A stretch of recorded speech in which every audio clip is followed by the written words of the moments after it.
by a show of hands, who in here has someone very special that always makes life worth living for? Oh, that's good. For me, that person happens to be my grandfather, Charlie Tyndall. Whenever I was young, whenever I had days that were, dark, depressing, in more description, some lonely black and white world, all I had to do was just be around him, and they just would be all colorful, and I'd feel very happy about it. And I'm sorry if I end up accidentally saying, I know, it's a force field, sorry. He really was a very awesome grandfather, and he still is to this day. As a matter of fact, I still go and see him. He lives up in Buffalo, just as healthy as ever. He's nearly 80, and he still moves around like he should be 50 or something. Let's talk about why I think so highly of him. Throughout the years I've known him, for the 21 years I've been alive, I've seen him do some really cool stuff, such as craft things out of wood. He is one heck of a carpenter. He also is very good with animals. I guess that's where I get it from. Because there's no small animal that I can't tame. Because he's always been able to do it. I guess that's where I get it from. The things I've seen him do with wood are just spectacular. He has built cabinets, game boards. More specifically, my grandparents used to have a smaller table that could be extended.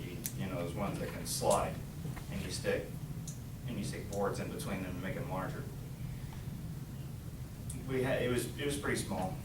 Our family wasn't too big when I was younger, but whenever my cousins started coming into the picture and everything else like that, and we started getting a larger family, that old table wasn't really going to do it. So what my grandfather did was he used to watch the New Yankee Workshop, and that's where he got the idea to build a bigger kitchen table, which took up a larger portion of the kitchen, which was just fine with us because it worked out. We had plenty of room then. And my grandmother was happy to have that, which made me happy because I love to see both of them happy. I think so highly of them.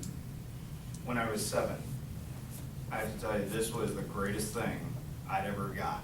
It was not a birthday gift, it was just a gift from him, my grandpa.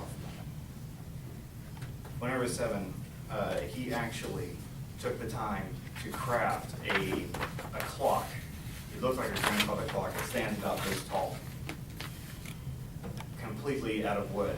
It actually has 3 gears in it, to where if you turn a knob on the side of it, it would make the hands turn. Unfortunately, due to time and friction and stuff like that, they don't exactly turn anymore, and the bolts have become loose in the hands. But it's still pretty cool to look at. I've still got it in my room. It sits right next to my dresser. On the front of it, it's got like a door that you could open up like you could on an actual clock, and then look at the pendulum. It actually got one in there. You can even open up the top and see the 3 gears inside, and you can see down into where the pendulum is.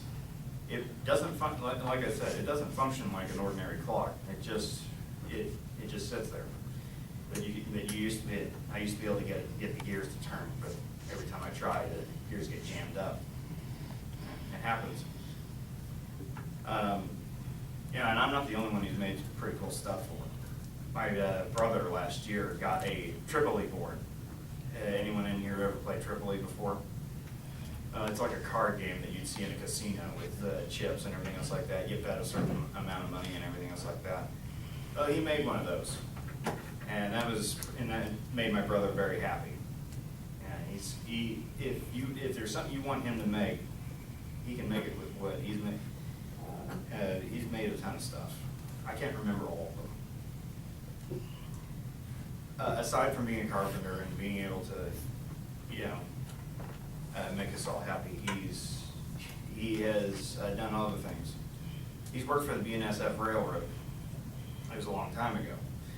I don't remember much about it, but I remember the times whenever he wouldn't be home. We'd always be very anxious for him to get home.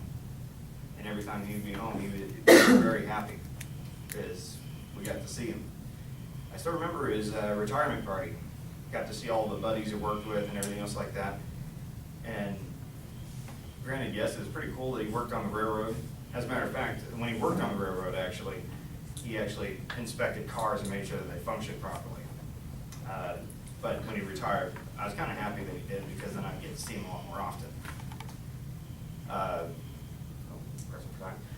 He used to have cats. By the way, when it comes to animals, he used to have cats. Have you ever seen, if anyone's ever seen Homeward Bound, you catch this reference. We had a cat named Sassy that would sit up on its hind legs and beg for food. You know, and I'd love to chat some more about this, but I'm pressing for time, so I'm gonna close with this. I'm gonna leave you with this question. Who is the one person in your life, or was in your life, that has made it worth living up to this point?